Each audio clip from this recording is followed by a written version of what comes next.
یہ کہانی ہے دو ہمسایہ ملکوں کی، دو سرزمینوں کی جو صدیوں سے ایک دوسرے کے دکھ سکھ کی گواہ رہی ہے، مگر اب ان کے درمیان فاصلہ بڑھ چکا ہے۔ یہ فاصلہ صرف زمین کا نہیں بلکہ اعتماد کا بھی ہے۔ پاکستان اور افغانستان کے درمیان کشیدگی اس حد تک بڑھ چکی ہے کہ دونوں ملک ایک دوسرے کے سامنے بندوقیں تاننے پر مجبور ہو گئے۔ یہ کوئی عام سرحدی تنازع نہیں تھا، بلکہ برسوں سے پکنے والا لاوا تھا جو آخر کار پھٹ پڑا۔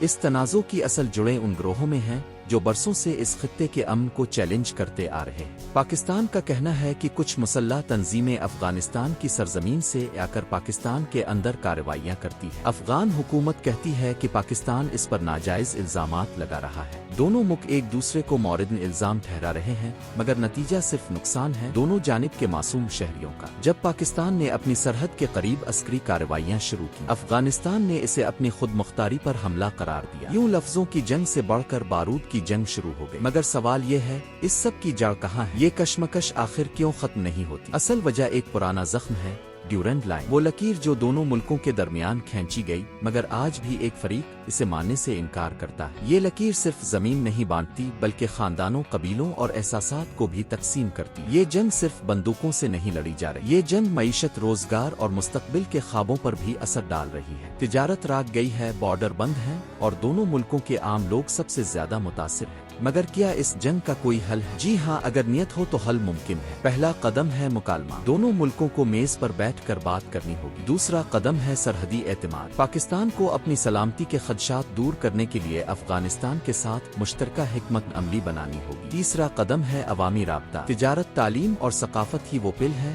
جو جنگ کی دیوار گرا سکتے ہیں۔ جنگ کے بعد ہمیشہ خاموشی ہوتی ہے، لیکن وہ خاموشی اگر سمجھوتے کی ہو تو امن لاتی۔ پاکستان اور افغانستان کو اب فیصلہ کرنا ہوگا کہ وہ اپنی نسلوں کو جنگ کی وراثت دینا چاہتے ہیں، امن کا تحفہ۔ یہ وقت ہے سوچنے کا، سنبھلنے کا اور بدلنے کا، کیونکہ اگر آج نہیں تو شاید کل بہت دیر ہو جائے۔